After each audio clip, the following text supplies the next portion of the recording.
நம்ம சேனலில் இன்றைக்கி இந்த 2 உருளைக்கிழங்கு வச்சு ஒரு ஸ்நாக்ஸ் செஞ்சு ஈவினிங் ஸ்நாக்ஸ் செஞ்சு காமிக்க போகிறேன். இந்த 2 உருளைக்கிழங்கு நான் வேக வச்சு எடுத்துகிட்டு வந்துட்டு காமிக்கிறேன். 2 உருளைக்கிழங்கு வேக வச்சு நல்லா அப்படி மசித்து எடுத்துடணும். எடுத்துட்டு 1/2 ஸ்பூன் கரம் மசாலா,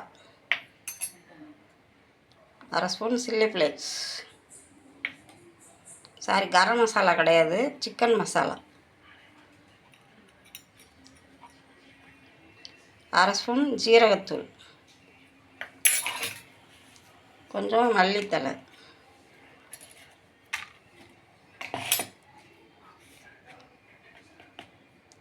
அரை ஸ்பூன் மிளகாத்தூள். உங்களுக்கு வேணும்னா இன்னும் காரம் நீங்கள் அதிகம் போட்டுக்கலாம்.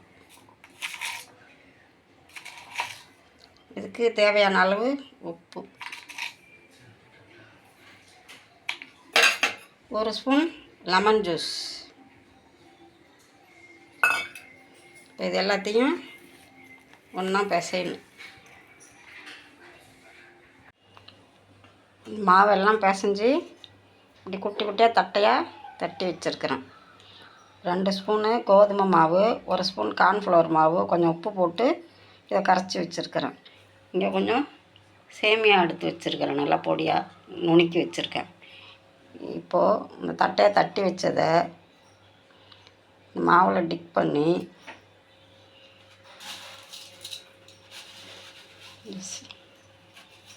இந்த சேமியாவில் இப்படி போட்டு இப்படி எண்ணெயில் போடணும்.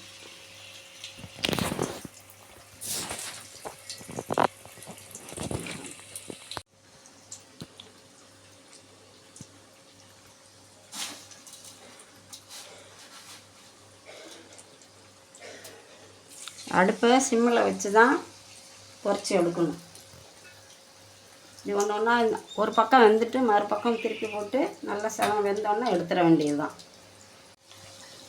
நல்லா செவந்து வந்துட்டு பாருங்கள், நல்லா வெந்துட்டு 2 பக்கமும். இதை எடுத்துடலாம்.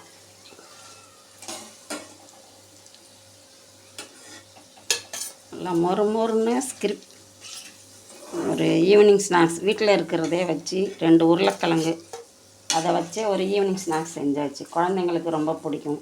இதோட தக்காளி சாஸு மைனஸ் வச்சு சாப்பிட்டா சூப்பராக இருக்கும்.